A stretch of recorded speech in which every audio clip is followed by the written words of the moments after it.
সবাইকে স্বাগত জানাচ্ছি চ্যানেল 24 এর আয়োজন প্ল্যানেটারি হেলথ একাডেমিয়া সুরক্ষায় প্রতিদিন অনুষ্ঠানে পাওয়ার্ড বাই ইউনাইটেড হসপিটাল। দর্শক, দেশের বিভিন্ন জেলাতে ছড়িয়ে পড়েছে রাসেলস ভাইপার আতঙ্ক, কারণ এই সাপের কামড়ে বেশ কয়েকজন মারা গিয়েছে। তো এই বিষয়টি নিয়ে আজকে আমরা আলোচনা করব সুরক্ষায় প্রতিদিন অনুষ্ঠানে। তাই আজকে আমাদের আলোচনার বিষয়বস্তু রাসেলস ভাইপার আতঙ্ক নয়, সতর্কতায় সমাধান। আর এই বিষয়ে কথা বলতে স্টুডিওতে আমাদের সাথে আছেন ইনফেকশাস ডিজিজ ও ইন্টারনাল মেডিসিন বিশেষজ্ঞ ডক্টর ফজলে রাব্বি চৌধুরী এবং একই সঙ্গে তিনি বঙ্গবন্ধু শেখ মুজিব মেডিকেল বিশ্ববিদ্যালয়ের ইন্টারনাল মেডিসিন বিভাগের সহযোগী অধ্যাপক। ডক্টর ফজলে রাব্বি চৌধুরী, আপনাকে স্বাগত আমাদের অনুষ্ঠানে। আপনাকেও ধন্যবাদ। জি, যুক্তরাষ্ট্র থেকে ভার্চুয়ালি আমাদের সঙ্গে যুক্ত হবেন টক্সিকোলজি সোসাইটি অফ বাংলাদেশের সভাপতি অধ্যাপক এম এ ফয়েজ। অধ্যাপক এম এ ফয়েজ, আপনাকেও স্বাগত আমাদের অনুষ্ঠানে। স্বাগতম, ধন্যবাদ। দর্শক, আপনারাও যুক্ত হতে পারেন স্ক্রিনে দেখানো এই নাম্বারগুলোতে। দর্শক, প্রথমে আমি যেতে যাচ্ছি ডক্টর অধ্যাপক এম এ ফয়েজের কাছে। অধ্যাপক এম এ ফয়েজ, বাংলাদেশের বলা হচ্ছে 28টি জেলাতে এই রাসেলস ভাইপারের উপদ্রব দেখা যাচ্ছে। অনেকেই মারা গিয়েছেন, ফলে আতঙ্ক তৈরি হয়ে গেছে। একটা সময়ে এই সাপটাকে বিলুপ্ত ঘোষণা করা হয়েছিল, তো এই সময়টাতে আবার রাসেলস ভাইপারের উপদ্রব বেড়েছে কেন, কি মনে হয় অধ্যাপক এম এ ফয়েজ? ধন্যবাদ। আসলে সাপ তো বিভিন্ন ধরনের, তার মধ্যেই রাসেলস ভাইপার, চন্দ্রবোরা বা উলুবোরা, এই সাপটা আসলে আমাদের উপমহাদেশের এই সাপ, অন্য অন্য জায়গায়ও আছে। তো আমাদের যে বাংলাদেশ সহ যে ভারতে যে সাপটা আছে, ঢাবুইয়া রাসেলি যেটাকে বলা হয়, আমাদের বাংলায় এটাকে চন্দ্রবোরা বা উলুবোরা নামে প্রসিদ্ধ। এই সাপটা অনেক দিন ধরে আমাদের দেশে ছিল, এটা অনেক প্রাচীন সাপ। এবং এটা যখন প্যাট্রিক রাসেল যখন এটা বর্ণনা দেন, তখনও এই উপমহাদেশ ছিল। এবং এমনকি 1929 সালে ডক্টর ব্যানার্জির একটা বই আছে, ওখানে 1000 থেকে 1083 খুব সম্ভবত রোগীর তথ্য আছে। ওই তথ্যের মধ্যে বর্তমান বাংলাদেশ যে জিওগ্রাফিক্যাল এরিয়া, ওখানে 22টা সাপের বর্ণনা আছে রাসেলস ভাইপারের, বর্তমান এই যে খুলনা, কুষ্টিয়া, যশোর, ওইসব জায়গা থেকে। কাজে এটা অনেক দিনের। এবং আমরা তো আসলে বছর বছর পরিসংখ্যান বা এগুলো আমরা দেখি না। আমাদের তো সাপের যে পপুলেশন সংখ্যা, এগুলো তো কেউ কোনো সময় ম্যাপে দেখেনি। তবে অনেকদিন আমি 1993 সালে যুক্তরাজ্য থেকে বাংলাদেশে এসে 1993 সাল থেকে 2013 সাল পর্যন্ত প্রতি বছরে আমাদের স্টুডেন্ট, আমাদের কলিগদের সাথে আলাপ করেছি, কেউ কোনো এরকম রাসেলস ব্যাপারের রুগী দেখেছে কিনা। কিন্তু আমার কাছে মনে হয় না। 1982 সালে প্রফেসর আব্দুর রব ভূঁইয়া ময়মনসিংহে উনি একটা বর্ণনা দিয়েছেন। ওই বর্ণনাতে উনি স্পেসিফিক্যালি বলেন নাই যে রাসেলস ব্যাপার, কিন্তু উনি বলেছেন কিছু রুগী আছে যাদের এরকম রক্তকরণ হয়, ফুলে যায়। উনি দক্ষিণ পূর্ব এশিয়া বিশ্ব স্বাস্থ্য সংস্থার একটা মিটিং এরকম তথ্যবস্তু দিয়েছেন। এবং বাংলাদেশের বিভিন্ন মিউজিয়ামেও এই সাপ সংরক্ষিত ছিল। এবং 2013 সালে প্রথমে এই সাপটা রাজশাহীর চাঁপাইনবাবগঞ্জের একটা রুগীর কাছে রুগী যখন নিয়ে আসে, তখন আমরা 1 বছর পরে বুঝতে পেরেছি যে এরকম একটা রাসেলস ভাইপারের রুগী মারা গেছে রাজশাহী মেডিকেল কলেজে। প্রফেসর রুবেদ আমিন একটা ক্লাসের মধ্যে, এটা আলোচনার মধ্যে এটা উদ্ঘাটন করেন। এবং একই সময়ে যখন আপনার থেকে জার্মানির উলরিক কুক ওই জায়গায় গিয়ে 2014 সালে ওখান থেকে উনি একটা সাপ উদ্ধার করেন। এবং উনি তখন বলেন যে আমাদের যে বর্তমান আমাদের যে অবস্থা, আমাদের যে আবহাওয়া যেরকম, আমাদের যেরকম তাপমাত্রা, আমাদের যে বৃষ্টির অবস্থা, আমাদের জলবায়ুর যেরকম অবস্থা, তাতে করে দেখবা তোমরা আগামী বছরগুলিতে এর সঙ্গে বাড়তে থাকবে। এবং গত কয়েকদিন আগে, 2 মাস আগে, এই আন্তর্জাতিক একটা জার্নাল, যেটা ল্যান্সেট গ্লোবাল হেলথ, ওখানে এরকম ক্লাইমেট চেঞ্জ এবং স্নেকের কিরকম হবে আগামী 50 বছরে একটা মডেল ওনারা উপস্থাপন করেছেন। ওখানে ওনারা দেখিয়েছেন যে এরকম সাপগুলো আস্তে আস্তে তিন ধরনের পরিবর্তন হবে। একটা হচ্ছে সাপগুলো কোনো জায়গাতে সংখ্যা কমে যাবে, কোনো জায়গায় সংখ্যা বাড়বে, কোনো জায়গায় বিলুপ্তি হয়ে যাবে। এবং ওনারা বলেছেন যে 2টা হটস্পট বলছেন দুনিয়াতে, একটা হচ্ছে আফ্রিকার কিছু দেশ, আর একটা দক্ষিণ পূর্ব Asia, Bangladesh, Bharat, Nepal, Sri Lanka, Thailand, Myanmar. তো ওখানে ওনারা বলেছেন যেমন রাসেলস ভাইপার প্রতিদিন ওনারা প্রায় 100 মিটার পর্যন্ত ওনারা ভ্রমণ করতে পারেন, ওনারা মুভমেন্ট করতে পারেন। এবং 300 মিটার, এবং প্রতি বছরে 100 কিলোমিটার ভ্রমণ করতে পারে।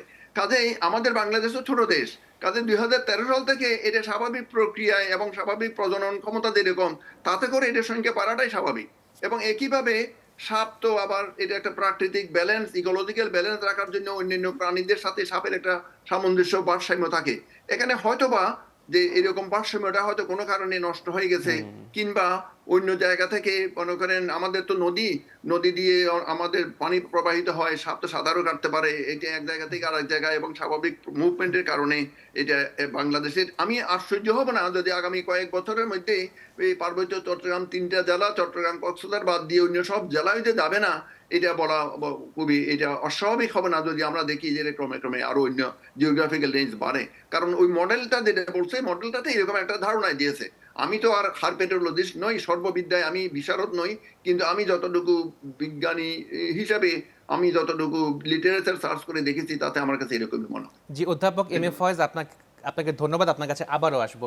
ডক্টর ফজল রাব্বি চৌধুরী, আমরা দেখতে পাচ্ছি যে সাপের কামড়ে, বলা হচ্ছে সাপের কামড়ে অনেকেই মারা গিয়েছেন, ফলে আতঙ্ক আরও বেড়ে গেছে। তো এই সাপটি কামড় যে দিয়েছে, এটা কোনো লক্ষণ আছে কিনা যে আসলে রাসেলস ভাইপার কামড় দিয়েছে? জি, ধন্যবাদ। আমাদের দেশে মোটা দাগে আমরা 3 থেকে 4 ধরনের সাপ নিয়ে বেশি কনসার্ন থাকি চিকিৎসক হিসেবে।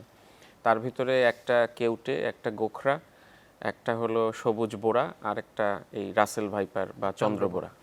তো এর ভিতরে বোরা জাতীয় যে সাপগুলো, ভাইপার যে সাপগুলো, এটার সাথে বাকি দুটোর পার্থক্যই হলো যে কোবরা বা কেউটে সাধারণত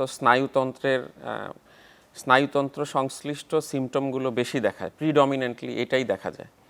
কিন্তু এই রাসেল ভাইপারে যেটা হয় যে এখানে শুধু স্নায়ুতন্ত্রের সম্পর্কিত সমস্যাই না, এটার সাথে সাথে যে জায়গায় রাসেল ভাইপার কামড় দেয় সেটাকে আমরা বলি সাইটোটক্সিসিটি, মানে ওই জায়গার যে টিস্যু বা সেল সেটা ওখানে নষ্ট হয় এবং ড্যামেজ হয়ে যায়। হ্যাঁ, এখানে যেখানে কামড় দিয়েছে এটা তার বিষের মধ্যেই এমন কিছু জিনিস আছে যেটার জন্য ওই জায়গাটাতে ক্ষতিগ্রস্ত হয়, ফুলে যেতে পারে, ঘা হতে পারে। এবং আরেকটা মুশকিল হয়, এই ভাইপার কামড় দিলে সেইখানে রক্ত পাতলা হয়ে যাওয়ার একটা প্রবণতা দেখা দেয় এবং অনেকাংশেই রক্তক্ষরণ হয়। তাহলে এখানে এই লোকাল টিস্যু ড্যামেজ হয়, রক্তক্ষরণ হয়, এটার সাথে স্নায়ুতন্ত্র সম্পর্কিত সমস্যাগুলো দেখা দেয় এবং একটা অংশের রোগীদের কিডনির উপরেও প্রভাব পড়ে এবং কিডনি ড্যামেজও হতে পারে।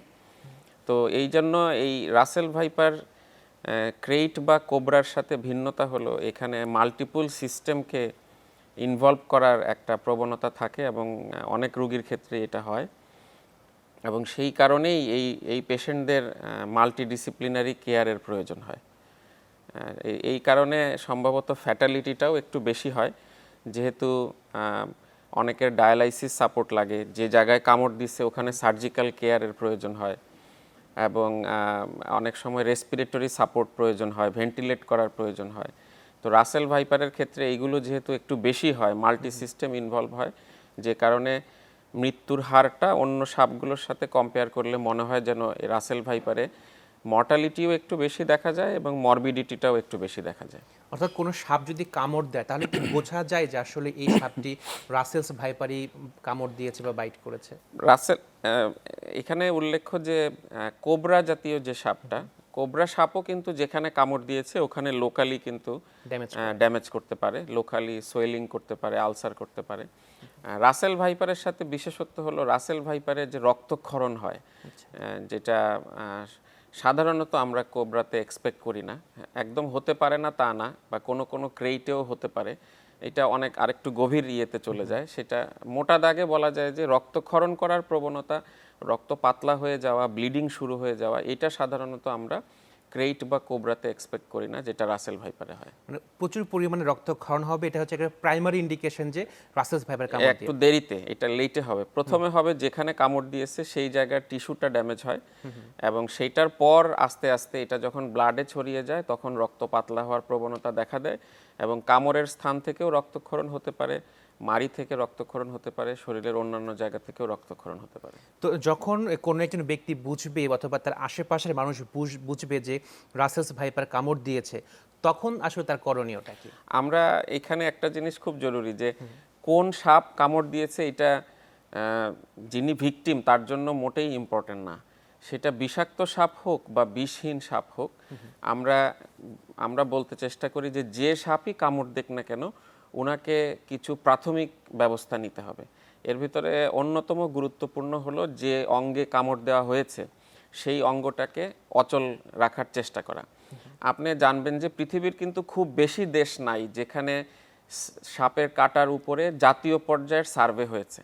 বাংলাদেশ এটা একটা দেশ যেখানে প্রফেসর এম এ ফয়েজ স্যারের নেতৃত্বেই কিন্তু গত বছরই ন্যাশনাল সার্ভে হয়েছে স্নেক বাইটের, এবং ওই সার্ভে কিন্তু আমাদের অনেকগুলো তথ্য উপাত্ত দেয়, এবং সেই সার্ভের ডেটাই বলছে যে 70% কামড় হয় পায়ে। 70% কামড় যদি পায়ে হয় এবং বাকি 15% কামড় হয় হাতে। সো আমাদের হাত বা পা যেখানেই কামড় দেখ না কেন, সেটা বিষাক্ত সাপ হোক বিষহীন সাপ হোক, আমরা প্রথম দায়িত্বই হলো ভিকটিমের ওই স্থানটাকে অচল করে রাখা, স্থির রাখা, কোনোভাবে যাতে জয়েন্ট বা নাড়াচাড়া না করে।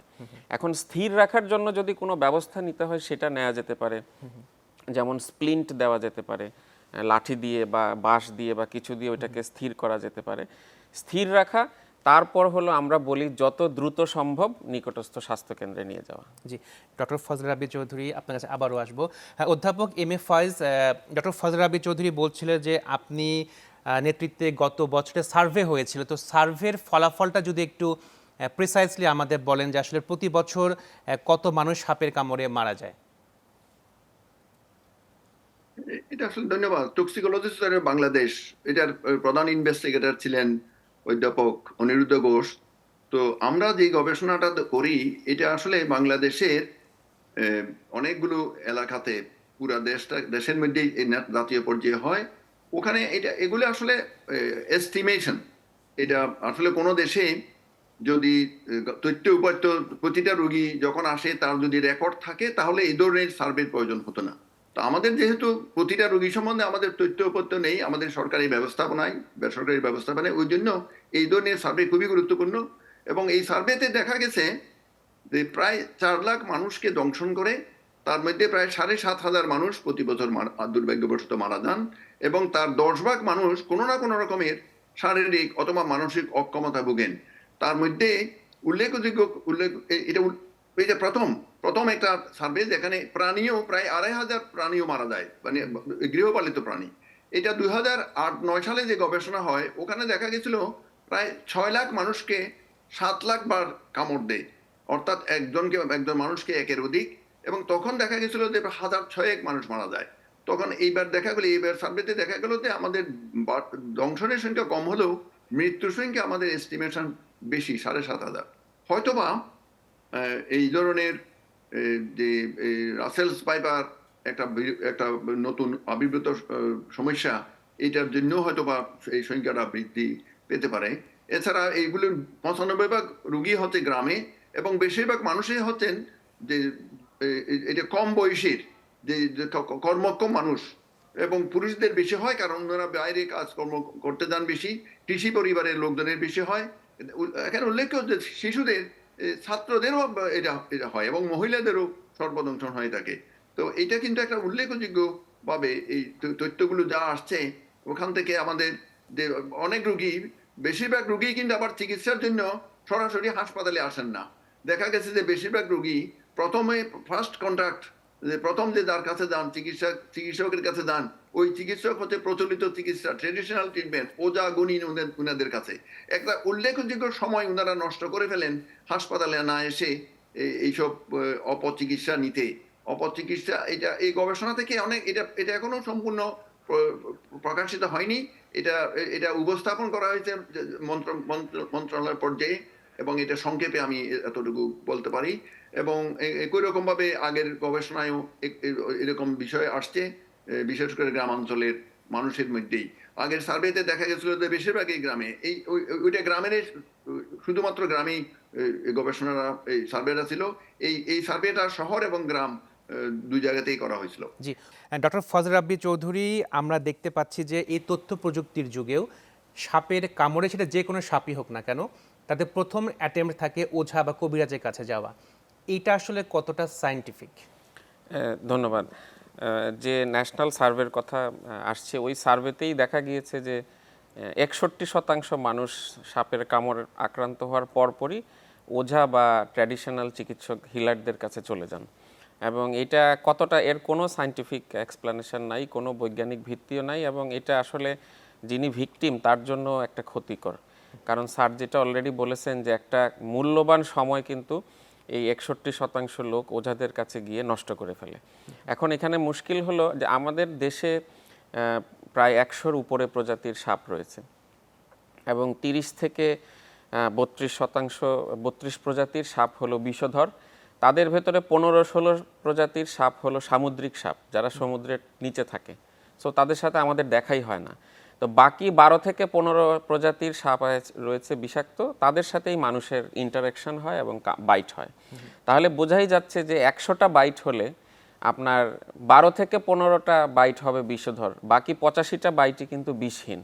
তাহলে ওঝার কাছে 100 জনের 85 জনই কিন্তু ওঝা ভালো করে ফেলছে। এর জন্যই তার কিন্তু এত মনে হচ্ছে যে তার সাকসেস এত ভালো। বাকি যে 10-12টা সে ভালো করতে পারছে না, যেটা রিয়েলি ভেনোমাস বাইট, সেটা সে বলছে বিভিন্ন কারণ দেখাচ্ছে, দেরিতে আসছেন, এই হয়েছে সেই হয়েছে। সো এইখানে এর জন্য আমরা মনে করি যে যেটা ভেনোমাস বাইট, এইখানে আসলে ওঝাদের কাছে যাওয়ার কোনো বৈজ্ঞানিক ভিত্তি নাই, বরং এই ধরনের ট্র্যাডিশনাল চিকিৎসা অনেক ক্ষতির কারণ করে থাকে। যেমন যেখানে কামড় দেওয়া হয়েছে এইসব জায়গায় কাটাছেঁড়া করা হয়, বিভিন্ন ধরনের ময়লা বিষ্ঠা এগুলো প্রয়োগ করা হয়, বিভিন্ন জড়িবুটি হার্বাল জিনিস প্রয়োগ করা হয়, এদেরকে ঝাল খাওয়ানো হয়, অনেক সময় জোরে বাঁধা হয়, 10টা 12টা বাঁধুনি দেওয়া হয়, এবং এতে কিন্তু রোগীর যে মানে ভেনোমাস বাইটের তো ক্ষতি রয়েছেই, তার উপরে এইসব করার কারণেই যেখানে কামড় দিয়েছে এখানে সেকেন্ডারি ইনফেকশন হওয়া থেকে শুরু করে অঙ্গহানি হয়ে যাওয়ারও সম্ভাবনা থাকে। এ কারণে আমরা মনে করি যে মোটেই ওঝার কাছে যাওয়া উচিত না, এবং বিষাক্ত বা বিষহীন যে সাপেরই কামড় হোক ওনাকে অবশ্যই নিকটস্থ স্বাস্থ্যকেন্দ্রে চিকিৎসকের কাছে যাওয়া উচিত। একটি বিষয় আলোচনা এসেছে অ্যান্টিভেনম নিয়ে। তো বাংলাদেশ তো কোনো অ্যান্টিভেনম প্রডিউস করছে না, বাংলাদেশে যে নিজস্ব সাপ আছে তো বাইরে থেকে নিয়ে আসা হয় অ্যান্টিভেনম। তো সেই ভেনমগুলো বাংলাদেশের সাপের এগেনস্টে কতটা ইফেক্টিভ? আমরা যে পলিভ্যালেন্ট অ্যান্টিভেনম ব্যবহার করি এটা 4টা সাপের এগেনস্টে এটা কার্যকর। সেটা এর ভেতরে রাসেল ভাইপারও রয়েছে। এটা ছাড়াও এটা এক কমন ক্রেট একটা কেউটে সাপ, এবং যেটা হলো বাইনোসেলেট কোবরা, এটার বিরুদ্ধেও কার্যকর বলা হয়। তো এটা আপনি সঠিক যে এটা তো মাত্র 4টা প্রজাতির সাপ, কিন্তু আমাদের 12-15 প্রজাতির সাপ আছে। তো গ্রিন পিট ভাইপার, সবুজ বোরা ছাড়া কেউটের যে প্রজাতিগুলো আছে বা গোখরার যে প্রজাতিগুলো আছে, এগুলোতে আমরা বলি যে একটা পলিভ্যালেন্ট অ্যান্টিভেনমের ক্রস প্রোটেকশন থাকে। ক্রস মানে একটা আরেকটার সাথে ভেনমের বিষের পার্থক্য থাকলেও যদি কখনো 70% উপরে কমন কম্পোজিশন থাকে, যেটা রয়েছে এদের এখনো পর্যন্ত 70% উপরে বিষের যে কম্পোজিশনগুলো, এটা সিমিলারিটির কারণে এই ধরনের পলিভ্যালেন্ট অ্যান্টিভেনম এখনো চলছে এবং এখনো কার্যকরভাবে এটা কাজ করছে। কিন্তু আপনি সঠিকই বলেছেন, আইডিয়ালি আমাদের যে সাপ, আমাদের প্রজাতির বিরুদ্ধে মনোভ্যালেন্ট অ্যান্টিভেনম থাকাটা হলো সবচেয়ে আইডিয়াল, যেটা আমাদের দেশে এখনো নাই, এবং এটা হয়তো অদূর ভবিষ্যতে সময়ই বলে দেবে আমরা এটা করতে পারবো কিনা। জি, ডক্টর ফজল রাব্বি চৌধুরী আপনার কাছে আবারও আসবো। অধ্যাপক এম এ ফয়েজ, সোশ্যাল মিডিয়াতে সয়লাভ হয়ে গেছে এই রাসেলস ভাইপার নিয়ে, এবং সেখানে বলা হচ্ছে বিশ্বের যে 5টি বিষধর সাপ আছে তার মধ্যে একটি হচ্ছে হলো রাসেলস ভাইপার, যেটি বাংলাদেশে এখন পাওয়া যাচ্ছে, বাংলাদেশের মানুষকে বাইট করছে। তো এই স্টেটমেন্টটা আসলে কতটা সত্য সোশ্যাল মিডিয়াতে যেটা ঘুরে বেড়াচ্ছে? আসলে এটা আপনি কিভাবে দেখছেন তার উপরে নির্ভর করে। যেমন যদি আপনি কতটুকু বিষ দিয়ে কতটুকু ক্ষতি হয় এটা যদি তুলনা করা হয়, তাহলে আসলে রাসেলস ভাইপারের চেয়ে আরো বেশি তীব্র ভাবে বিষক্রিয়া করে এমন সাপ বাংলাদেশে আছে। যেমন একটু আগে যে আমরা এই যে কালাচ অথবা ক্রেট, এই যে 4-5 রকমের যে ক্রেট আছে, এগুলো তো অল্প পরিমাণে বিষ দেয়, কিন্তু এটার বিষের ক্ষমতা এত বেশি তীব্র যে খুব দ্রুত এরা কিন্তু স্নায়ুতন্ত্রের উপর প্রভাব ফেলে, ওদেরকে তো প্যারালাইসিস করে ফেলে, শ্বাস প্রশ্বাসের অক্ষমতা হয়ে যায় এবং রুগী প্যারালাইসিস হয়ে যায়, খুব দ্রুত রুগী মারা যেতে পারে। আবার অন্যদিকে যেমন দেখেন, যদি বিষের পরিমাণ বলেন, রাসেল ভাইপারের ইয়েগুলো, বিষ দাঁতগুলো এত বড়, এরা অনেক গভীরে অনেক বেশি পরিমাণে বিষ ঢালতে পারে। কাজে ওইটার আপনার বিষের প্রতিক্রিয়া খুব দ্রুত হয়ে যেতে পারে, কারণ বিষের পরিমাণ তো অনেক বেশি। তো এই জন্য এটা কোন দিকে আমরা দেখছি। আবার দেখুন, যদি খুব দ্রুত মৃত্যু হওয়ার জন্য দেখেন, তাহলে ক্রেট অত্যন্ত মানে মারাত্মকভাবে বিষক্রিয়া করে। আবার কোবরাও কিন্তু কম বিষক্রিয়া করে না। ঠিক তেমনি রাসেল ব্যাপার বিভিন্ন ধরনের অঙ্গ প্রত্যঙ্গের যে ক্ষতি করে, যেমন হঠাৎ করে খুব দ্রুত এই রোগী তাৎক্ষণিক রক্তক্ষরণ হওয়া, ফুলে যাওয়া, কিডনি নষ্ট হওয়া, রক্তচাপ কমে যাওয়া, বিভিন্ন অঙ্গ প্রত্যঙ্গ ক্ষতি করা। তবে এটার আবার অন্যদিকে যদি দেখি যে দীর্ঘমেয়াদী প্রতিক্রিয়া, অনেক সময় সর্বদংশনের পরে তাৎক্ষণিক প্রতিক্রিয়া না হলেও, তাৎক্ষণিক মনে করেন রোগী মারা না গেলেও যদি বেঁচে যাওয়ার পরে দেখা যাবে যে কয়েকদিন পরে রোগীর একিউট কিডনি ইনজুরি, কিডনি বিকল হয়ে গেল, অথবা তারপরেও রোগী ভালো হয়ে গেল, কিন্তু তার দীর্ঘমেয়াদী প্রতিক্রিয়া হতে পারে। যেমন ধরুন ক্রনিক কিডনি ডিজিজ হয়ে যেতে পারে, অথবা ব্রেনের মধ্যে যে একটা গ্ল্যান্ড আছে, পিটুইটারি গ্ল্যান্ড, অত্যন্ত সংবেদনশীল, ওখানে 1 ফোঁটা 2 ফোঁটা রক্তক্ষরণ হয়ে ওইটা পিটুইটারি গ্ল্যান্ডটা নষ্ট হয়ে যেতে পারে, অ্যাড্রেনাল গ্ল্যান্ড নষ্ট হয়ে যেতে পারে, দীর্ঘদিনের একটা শরীরের উপর প্রতিক্রিয়া হতে পারে। এইভাবে বিভিন্ন অঙ্গ প্রত্যঙ্গ দীর্ঘমেয়াদী ক্ষতি, ওইগুলি বিবেচনা করলে এটা রাসেলস ব্যাপার অবশ্যই এক ধরনের মারাত্মক সর্পদংশন। আসলে দুনিয়াতে 5টা হলো না কয়টা হলো, ওইটার চেয়ে গুরুত্বপূর্ণ হলো বাংলাদেশে যে কয়েকটা বিষধর সাপ আছে তার মধ্যে এটা একটা গুরুত্বপূর্ণ। এতদিন আমাদের দেশে এই যে কোবরা বা জৌরা দুই ধরনের প্রজাতির, যে ক্রেট 5 ধরনের প্রজাতির, রাসেলস ভাইপার 1 ধরনের প্রজাতি, এবং গ্রিন পিট ভাইপার সবুজ সাপ, এগুলো ছিল। কিন্তু ওই তুলনায় এখন মনে করেন আমরা মনে হয় ভুলেই যাওয়ার চেষ্টা করছি, বা আমাদের মিডিয়া মানে মনে হয় বাংলাদেশে প্রতিদিন তো 30 জন রোগী মারা যায় আনুমানিক। একটা মৃত্যু কাম্য না। যদি 7,500 প্রতি বছর হয়, তাহলে গত 50 বছরে কয়েক লক্ষ মানুষ আনফর্চুনেটলি মারা গেছে। আমাদের আসলে সার্বিকভাবে দেখা দরকার, এটি একটা অত্যন্ত গুরুত্বপূর্ণ গ্রামীণ জরুরি কমিউনিটি স্বাস্থ্য সমস্যা। এই কমিউনিটি স্বাস্থ্য সমস্যাটাকে আমাদের সার্বিকভাবে দেখা দরকার।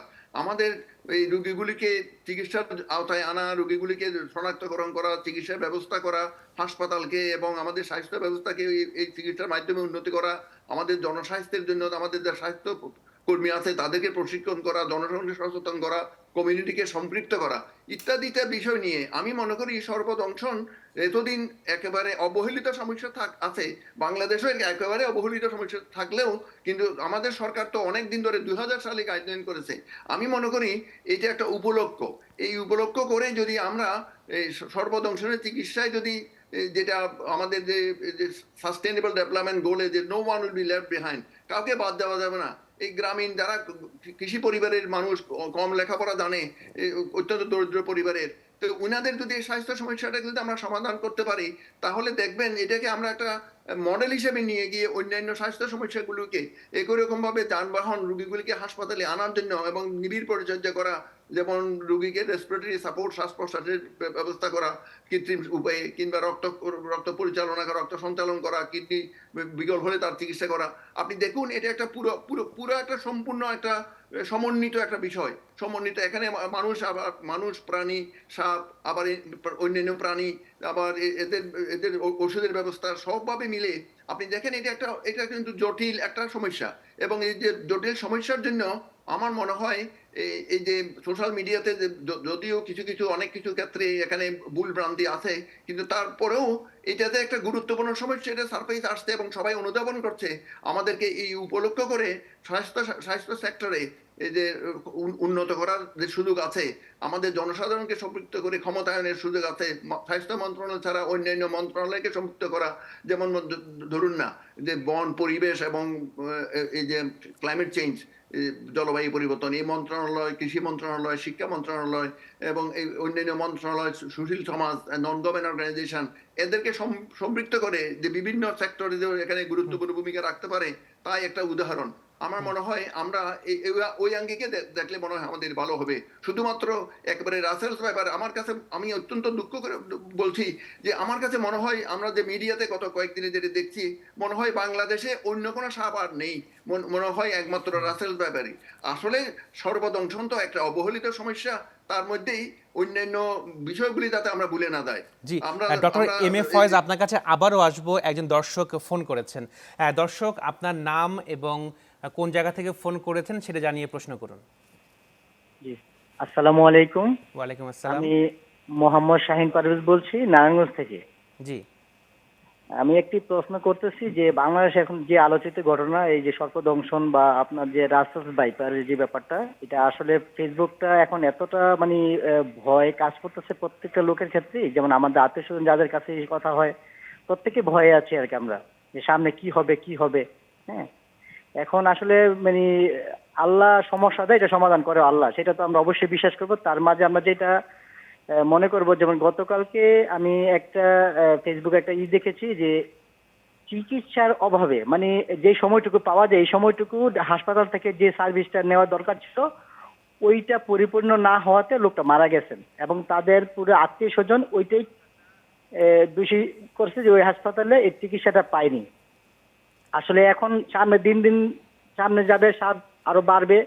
তো এই ধরনের ঘটনার ক্ষেত্রে যদি কোনো হাসপাতালে রোগী যায়, সেখানে যদি ওই মুহূর্তে কি করা দরকার সঠিক চিকিৎসা যদি না পায়, ফলে যদি কোনো লোক মারা যায়, সেটার জন্য দায়ী কে থাকবেন? জি, মোহাম্মদ শাহিন, আপনাকে ধন্যবাদ। আপনার এই প্রশ্নের উত্তর দুজন বিশেষজ্ঞ চিকিৎসক আছেন, তারা দেবেন। অনেকেই আতঙ্কের মধ্যে আছে। তো সেই ক্ষেত্রে যারা বাইটের শিকার হচ্ছেন, তারা চিকিৎসা কেন্দ্রে যাচ্ছেন, চিকিৎসা পাচ্ছে না, চিকিৎসার অভাবে মারা যাচ্ছেন, দর্শক অভিযোগ করেছেন। তো এই বিষয়ে আপনার বক্তব্য কি? নারায়ণগঞ্জের শাহিন সাহেব যে কথাটি বলেছেন, এটা ঠিক সুনির্দিষ্ট কোন হাসপাতালে হয়েছে বা এটা তো আমরা ঠিক জানতে পারলাম না। তবে একটা জিনিস বলা, এই প্রসঙ্গে বলা ভালো, যে আমাদের দেশে যারা উপজেলা পর্যায়ে যে চিকিৎসক সহ অন্যান্য স্বাস্থ্যকর্মীরা আছেন, ওনাদের ভেতরে একটা ভয় কাজ করে, যেটা বাস্তবতা, যে অ্যান্টিভেনম দিলে বলে মনে হয় একটা রিয়াকশন হবে। এবং সেই ভয় কাটানোর চেষ্টা কিন্তু এই যে ফয়েজ স্যার সহ স্যারের নেতৃত্বে আমরা অনেকে অনেক দিন থেকে চেষ্টা করছি।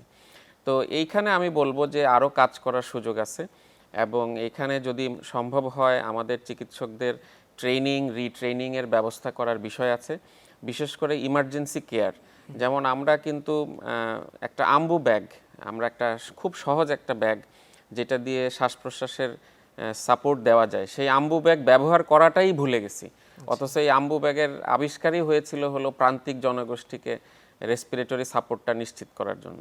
তাহলে এইগুলো যাতে ব্যবহার হয়, অ্যান্টিভেনম ব্যবহার করলে যে রিয়াকশনের হার মাত্র 10%, এবং কি রকম রিয়াকশনটা? এইখানে আপনার হঠাৎ করে প্রেসার পড়ে যেতে পারে, শ্বাসকষ্ট হতে পারে, জ্বর চলে আসতে পারে, গায়ে লাল লাল দাগ আসতে পারে, এই পেটে ব্যথা হতে পারে। এগুলো কি জীবনঘাতী কিনা রিয়াকশন? এইগুলোর ব্যবস্থা আছে। যদি এরকম রিয়াকশন হয়, সেখানে অ্যাড্রেনালিন নামে একটা ওষুধ আছে, সেটা দিলে এই রিয়াকশনটা ম্যানেজ হয়ে যায়। এমনকি আমাদের যে জাতীয় গাইডলাইন রয়েছে ম্যানেজ করার জন্য, সুনির্দিষ্ট যে গাইডলাইন, সেখানে বলাও হয়েছে যে প্রয়োজনে আমরা 1/4 অ্যাড্রেনালিন অ্যান্টিভেনম দেওয়ার আগে দিয়ে নিতে পারবো, এতে কোনো অসুবিধা নাই। তাহলে এগুলো, এই গাইডলাইনগুলো পড়া, গাইডলাইনের আলোকে ট্রেনিং রিট্রেনিংয়ের আরও বেশি ব্যবস্থা করা, এবং চিকিৎসকদের কনফিডেন্স বাড়ানো, তাদেরকে মোটিভেট করা, যাতে তারা উপজেলা স্বাস্থ্য কেন্দ্রেই যদি বিষাক্ত সাপ ওনারা শনাক্ত করতে পারেন যে বিষাক্ত সাপের কামড়ের রোগী, তাহলে তৎক্ষণাৎ যাতে ওনারা অ্যান্টিভেনমটা দেন, এইটুক আমাদেরকে এনশিওর করা। এখানে আরও অনেক গ্যাপ আছে, এখানে অনেক উন্নতি হয়েছে। আমি মনে করি যে স্বাস্থ্য অধিদপ্তরের এনসিডিসি ডাইরেক্টর প্রফেসর রোবেদ আমিন স্যার সহ ওনার সাথে যে কর্মকর্তারা আছেন, ওনারা কিন্তু অনেক চেষ্টা করতেছেন মোটিভেট করার, খোঁজ নেওয়ার, এবং এখানে আরও অনেক কাজ করার সুযোগ আছে, তাতে করে সেবা আরও ভালো করারও অনেক সুযোগ আছে। কারণ আমাদের মনে রাখতে হবে যে এটা একটা খুব বাইনারি একটা কন্ডিশন, মানে আপনাকে বিষাক্ত সাপ কামড় দিলে আপনি অ্যান্টিভেনম দিতেই হবে, এখানে অন্য কোনো সুযোগ নাই, অপশন নাই, এবং এটা লাইফ সেভিং। এখানে যে আমি একটু দেখি, অবজার্ভ করি, এটার কোনো সুযোগ নাই। সো যখন লাইফ সেভিং একটা মেজার, এটা নিতে কোনো দ্বিধা করা যাবে না, এবং সেটা দিতে হবে। আরেকটা গুরুত্বপূর্ণ জিনিস হলো, আমাদের দেশে আমি যতদূর জানি এনসিডিসি প্রোগ্রামের কাছ থেকে পাওয়া তথ্য অনুযায়ী যথেষ্ট সংখ্যক অ্যান্টিভেনম আমাদের হাতে আছে। সুতরাং আমাদের সিভিল সার্জন মহোদয়, ইউএইচএফপিও মহোদয়কে, ওনাদের স্বার্থেই, ওনাদের বিশেষ করে যে হটস্পট এরিয়াগুলো আছে যেখানে উপদ্রব বেশি সাপের, তাদের স্বার্থেই কিন্তু এই চাহিদাপত্রটা কিন্তু দিতে হবে। ওনারা যদি চাহিদা না জানান, আমার প্রয়োজন এটা না বলেন, তাহলে ঢাকায় বসে অধিদপ্তরের পক্ষে অনেক সময় এটা বোঝা সম্ভব হয় না। এবং এই এনসিডিসি খুবই ডাইনামিক একটা অফিস, যেখানে আপনি চাহিবা মাত্রই কিন্তু ওনারা সবকিছু দিতে। অ্যান্টিভেনম জি, পৌঁছায় দেন। ডক্টর চৌধুরী আরো জন দর্শক ফোন করেছেন। দর্শক আপনার নাম এবং কোথা থেকে ফোন করেছেন জানিয়ে প্রশ্নটি করুন। জি, আমি নওগাঁ থেকে ফোন দিচ্ছি। আমার নাম মোহাম্মদ নাহিদ আলম। মানে রাসেল ভাইপার মানে সাপে আক্রান্তের বিষয় মানে মানে কাউকে যদি রাসেল ভাইপার যদি মানে দংশন করে তাহলে করণীয় কি, চিকিৎসা করণীয়, এটা জানতে চাচ্ছি। জি, আপনি আমাদের সঙ্গে থাকুন নাহিদ আলম, এই আপনার এই প্রশ্নের উত্তরটি আপনি জানতে পারবেন। আপনি বলছিলেন যে আসলে এখনো ট্রেনিং রিট্রেনিং এর বিষয় আছে, তো একজন ব্যক্তিকে যদি রাসেলস ভাইপার কামড় দেয় তাহলে কি পরিমাণ অ্যান্টিভেনম দিতে হয়, পুশ করতে হয় শরীরে? এটা বলা খুব ডিফিকাল্ট, কারণ হলো এটা অনেকগুলো সারকামস্টেন্সের উপরে নির্ভর করে। সাপটি ওই সময় রাগান্বিত অবস্থায় দিয়েছিল কিনা, সে ক্ষুধার্ত ছিল কিনা, এটা সকালে হয়েছে না রাতে হয়েছে, সে কি গর্ভবতী অবস্থায় ছিল কিনা, এটা মানে জুলজিস্টরা বলতে পারবেন। এখানে অনেকগুলো সারকামস্টেন্সিয়াল ফ্যাক্টরের উপরে নির্ভর করে। যে কামড়টা দেওয়া হচ্ছে ওইখানে যে বিষের যে থলি, ওই থলিতে কি অনেক পরিমাণ বিষ ছিল কিনা। সুতরাং এটা বলা খুব ডিফিকাল্ট যে তার কয়টা ডোজ লাগতে পারে। এটা কেস বাই কেস পার্থক্য হতে পারে, কারো 1 ডোজেও হতে পারে, কারো 5-7 ডোজও লাগতে পারে। তবে আমাদের রিসেন্ট 22, 23, 24 রিসেন্ট এক্সপিরিয়েন্সে দেখা যাচ্ছে যে রাসেল ভাইপারের ক্ষেত্রে অনেক বেশি সংখ্যায় অ্যান্টিভেনমের প্রয়োজন হচ্ছে। তো কারো হয়তো 2 ডোজের জায়গায় 5 dose, 4 dose, 5 dose, 6 dose antivenom লাগছে। এমনকি আপনি রাজশাহী বিশ্ববিদ্যালয়ের ছাত্রের ঘটনাটা যদি দেখেন, পদ্মার পাড়ে কামড় দেওয়ার সাথে সাথেই সে কিন্তু মেডিকেল কলেজে এসেছিল, তাকে অ্যান্টিভেনম দেওয়ার পরেও তার বাঁচানো যায় নাই। সো এইসব ক্ষেত্রে আমরা যে অ্যান্টিভেনম ব্যবহার করছি, সেই অ্যান্টিভেনমগুলো কতটা কার্যকর, তার কার্যকর বা নিউট্রিলাইজ করার বিষ নিউট্রিলাইজ করার সক্ষমতা কেমন, এইগুলো কিন্তু গবেষণা করে দেখার বিষয় আছে, পরীক্ষা নিরীক্ষা করে দেখার বিষয়। জি, ডক্টর চৌধুরী আপনার কাছে আবার আসবো। Doctor M A Faiz, doctor Chowdhury বলছিলেন যে ট্রেনিং রিট্রেনিং এর বিষয় আছে, তো আমাদের যেটা প্রাইমারি লেভেল যেটি রয়েছে চিকিৎসার ক্ষেত্রে উপজেলা হেলথ কমপ্লেক্স, সেগুলো আসলে কতটুকু প্রস্তুত এই ডিজিজটা অথবা এই রাসেলস ভাইপারের কামড়টা প্রাথমিকভাবে ট্যাকেল দেওয়ার জন্য? ধন্যবাদ। আসলে আমাদের উপজেলা হাসপাতাল এখন তো আমাদের প্রায় 460টার মতো উপজেলা হাসপাতাল আছে, 495টা উপজেলার মধ্যেই। সব জায়গায় তো উপজেলা হাসপাতাল দরকার নাই, কারণ সদর উপজেলায় তো এটা জেলা হাসপাতাল আছে। এই উপজেলা হাসপাতাল মানে কিন্তু অনেক বড় হাসপাতাল। বড় হাসপাতাল মানে এখানে বেশ কয়েকজন ডাক্তার আছেন, নার্স আছেন, ছোটখাটো একটা অপারেশন থিয়েটার আছে, ল্যাবরেটরি আছে। তো এর মধ্যে যারা এমবিবিএস পাস করে ওখানে যারা চিকিৎসক যান, নার্স যান, ওনাদের তো আসলে কারিকুলামের মধ্যে এগুলো আছে। একই রকম ভাবে আমাদের এই হাসপাতাল তো 24/7, অর্থাৎ দিবারাত্র সবসময় খোলা থাকে। এইরকম অবস্থায় আমরা জানি আমাদের কারিকুলামে সবসময় এগুলো সবসময় শিক্ষার মধ্যে প্র্যাকটিক্যাল শিক্ষা অনেক সময় কম থাকে। তাই জন্য এটা উপলব্ধি করে গত কয়েক বছর ধরেই আমরা প্রতি মাসে একবার 1 ঘন্টা করে এটা অনলাইন প্রশিক্ষণ দিচ্ছি। আবার এটা ফিজিক্যাল প্রশিক্ষণও দেওয়া হচ্ছে স্বাস্থ্য অধিদপ্তর থেকে। টক্সিকোলজি সোসাইটি অফ বাংলাদেশ, আমাদের এক গ্রুপ এক্সপার্ট, ওনারা এটাতে সম্পৃক্ত। এবং তাতে করে আমরা একই রকম ভাবে স্বাস্থ্য ব্যবস্থায় যারা নিয়োজিত হেলথ প্রফেশনাল, স্বাস্থ্য পেশাজীবী, ওনাদেরকে আসলে জ্ঞানের মাধ্যমে আমরা ওনাদেরকে আরো প্রশিক্ষিত করতে চাই, যাতে এরকম একটা জটিল সমস্যাকে যথাযথভাবে এটা ওনারা চিকিৎসা দিতে পারেন। আর একটা জিনিস বলে রাখা ভালো, উপজেলা পর্যায়ে যারা যান ওনাদেরকে তো সরকারিভাবে 2 বছরের জন্য দেওয়া হয়, কারণ 2 বছর পরে ওনারা উচ্চশিক্ষার জন্য চলে আসতে পারেন। এবং এটা একজনকে প্রশিক্ষণ দিলে হবে না একটা হাসপাতালে, কারণ কার কখন ডিউটি থাকে, উনি তো 6 মাস পরে 1 বছর পরে চলে আসবেন। ওই জন্য এটা কন্টিনিউয়াস প্রসেস, এটা সার্বজনীন প্রসেস, একটা ডিনামিক। এটা এই জন্য শুধুমাত্র এটা সরাসরি প্রশিক্ষণ, তার অনলাইন প্রশিক্ষণ, একই রকম ভাবে আমরা ডিস্টেন্স প্রশিক্ষণও দিচ্ছি। যেমন 24/7 24 ঘন্টার মধ্যেই জন্য আমরা এই যে অনলাইন গ্রুপে, হোয়াটসঅ্যাপ গ্রুপ আছে, বিভিন্ন ধরনের স্নেক বাইট সাপোর্ট গ্রুপ আছে, যেটাকে আমরা হাব এন্ড স্পোক মডেল। এটা হাব বলতে বড় হাসপাতাল, ডিস্ট্রিক্ট হাসপাতাল, মেডিকেল কলেজ হাসপাতাল, স্পোক বলতে উপজেলা হাসপাতাল বা আরো নিচে। উনাদেরকে আমরা যে কোনো সমস্যাতে, এখন তো আধুনিক প্রযুক্তিগুলি আছে, আধুনিক আইটি আছে, এটার মাধ্যমে ওনাদেরকে আমরা সার্বক্ষণিক সাপোর্ট দিচ্ছি। এবং এখন দেখবেন আপনি 2 বছর আগে 5 বছর আগে আপনি কল্পনাই করতে পারতেন না উপজেলা পর্যায়ে সর্বদংশনের চিকিৎসা শুরু করবে, অ্যান্টিভেনম দেবে। এখন আপনারা শুনে আশ্বস্ত হবেন অনেকগুলো উপজেলাতে এই গত বছরেই গত পরশু একটা উপজেলাতে অ্যান্টিভেনম দিয়েছে রাসেল ব্যাপার, এবং ওনারা প্রথম ডোজ দিয়ে তারপর ওনারা ফরিদপুর মেডিকেল কলেজ হাসপাতালে, বঙ্গবন্ধু মেডিকেল কলেজ হাসপাতালে রেফার করেছেন। এখানে উল্লেখ্য আমাদের পাশের দেশ নেপাল, ওখানে কিন্তু ওনারা চিকিৎসা কোনো কিন্তু এমবিবিএস ডাক্তার করে না, ওখানে ওনাদের মেডিকেল অ্যাসিস্ট্যান্টরা করে। ওনারা রেড ক্রিসেন্টের কতগুলি সেন্টার আছে, 84টা সেন্টার আছে। ওনারা 24 ঘন্টা কয়েকজন মেডিকেল অ্যাসিস্ট্যান্ট থাকেন, একজন করে মেডিকেল অ্যাসিস্ট্যান্ট থাকেন, ওনাদেরকে প্রশিক্ষণ দেওয়া হয়েছে, ওনারা পর্যবেক্ষণ করেন। কারণ বেশিরভাগ সাপ তো বিষহীন, মাত্র 24-25 ভাগ সাপ বিষধর, তার মধ্যেই রাসেল ব্যাপার তো একেবারে খুব অল্প পরিমাণে, এবং তাও কয়েকটা জেলায় সীমাবদ্ধ। কাজে আমরা রাসেল ব্যাপার সহ অন্যান্য সর্বদংশনের চিকিৎসায় আমি মনে করি উপজেলা পর্যায়ে আমাদের চিকিৎসা শুরু করতে হবে।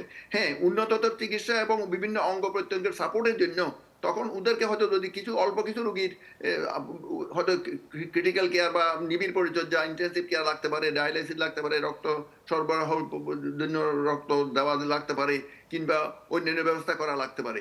কিন্তু তাই বলে আমি মনে করি আমাদের আসলে রোগী বাঁচাতে হলে বাড়ির কাছের হাসপাতাল, এটা গ্রামের সমস্যা, আমাদের গ্রামের হাসপাতালগুলিতে, উপজেলা হাসপাতালে আমাদের এই চিকিৎসা ব্যবস্থাগুলি থাকতে হবে এবং আরো উন্নত করার অনেক সুযোগ আছে। এটাকে আমি মনে করি একটা মডেল হিসেবে নেওয়া দরকার। মডেল মানে কিরকম? কারণ এটা শুধুমাত্র একটা বিষয় না, আপনি এখানে ওষুধের যে পার্শ্ব প্রতিক্রিয়া এটা পর্যবেক্ষণ করা শিখা, এই যে অঙ্গ প্রত্যঙ্গ সাপোর্ট দেওয়া, আম্বুবেগ দেওয়া, ইন্টুবেশন করা। এখন দেখুন 1953 সালে যদি কোপেনহেগেনে ওখানে যদি রেসপিরেটরি সাপোর্ট দিয়ে 82 ভাগ থেকে শুধু 42 ভাগ নিয়ে আসা যায় মৃত্যুর হার পোলিওতে, তাহলে বাংলাদেশে একটা মৃত্যু সর্বদংশনে হওয়ার কথা না। কারণ আমাদের যে একটা যেরকম আমাদের নেটওয়ার্ক আছে, আমাদের যে শুধু শারীরিক নেটওয়ার্ক না, আমাদের আইটি নেটওয়ার্ক, এবং আমাদের এখানে সুযোগ আছে আমাদের অ্যাম্বুলেন্স সার্ভিস ইমপ্রুভ করার। আপনি শুধু রুগী আসলে হবে না, রুগী কিভাবে আসবে? রুগী আসার মধ্যে অনেক রুগী আমি জানি কয়েকটা হাসপাতালে যেখানে হয়তো কয়েক বছরে, যেমন চট্টগ্রাম মেডিকেল কলেজ, মাত্র এটা 5 বছরে মাত্র 10 বা 12 জন আনফরচুনেটলি রুগী মারা গেছেন। অথচ একই রকম ভাবে অনেকগুলো হাসপাতালে এর চেয়ে অনেক দ্বিগুণ 3 গুণ রুগী আসছে, ইমার্জেন্সিতে আসছে, ওদেরকে মৃত্যু ডিক্লেয়ার করতে হয়েছে, অর্থাৎ তারা প্রতিমধ্যে মারা গেছে। কাজে শুধুমাত্র হাসপাতাল না, আমাদেরকে আমাদের যানবাহন অর্থাৎ রোগী পরিবহনের ব্যবস্থার মধ্যে উন্নতি করার সুযোগ আছে। আমি মনে করি ডক্টর এম এ ফয়েজ আপনাকে ধন্যবাদ, আপনাকে থামাতে হচ্ছে এই জায়গাতেই। একটু ডক্টর চৌধুরীর কাছে যেতে যাচ্ছি যে দর্শক ফোন করেছিলেন নওগাঁ থেকে, নাহিদ আলম বলছেন যে সাপের কামড় বা রাসেলস ভাইপার কামড় দিলে করণীয়টা কি? যদিও এর আগে আপনি উত্তরটা দিয়েছেন, তো আবার যদি দর্শকদের উদ্দেশ্যে বলেন। এটা করণীয় হবে শুধু রাসেলস ভাইপার না, যে কোনো সাপ কামড় দিলেই উনার করণীয় হবে যে স্থানে কামড়টি দেওয়া হয়েছে সেই স্থানটাকে স্থির করা বা অচল করে ফেলা, যাতে নাড়াচাড়া না করা হয়। যদি মোটা কোনো গামছা বা ব্যান্ডেজ থাকে সেটা দিয়ে হালকা করে বাঁধুনি দেওয়া যেতে পারে, এবং তার পরপরই যত দ্রুত সম্ভব ওই অঙ্গটাকে না নাড়াচাড়া করে যত দ্রুত সম্ভব নিকটস্থ স্বাস্থ্যকেন্দ্রে চলে যাওয়া এবং ওঝার কাছে গিয়ে সময়টা নষ্ট না করা, এইটুকুই হবে আমার মূল মেসেজ। জি, ডক্টর ফজল রাব্বি চৌধুরী, আপনাকে অসংখ্য ধন্যবাদ। ডক্টর অধ্যাপক এম এ ফয়েজ, আপনাকে অসংখ্য ধন্যবাদ। আশা করি আপনাদের সাথে আবারও কথা হবে। ধন্যবাদ। জি, দর্শক অনুষ্ঠান শেষ করছি, দেখা হবে আগামীতে। তবে যাবার আগে অবশ্যই বলবো, রাসেলস ভাইপার নিয়ে আতঙ্কিত না হয়ে সতর্ক থাকুন, সুস্থ থাকুন, ভালো থাকুন।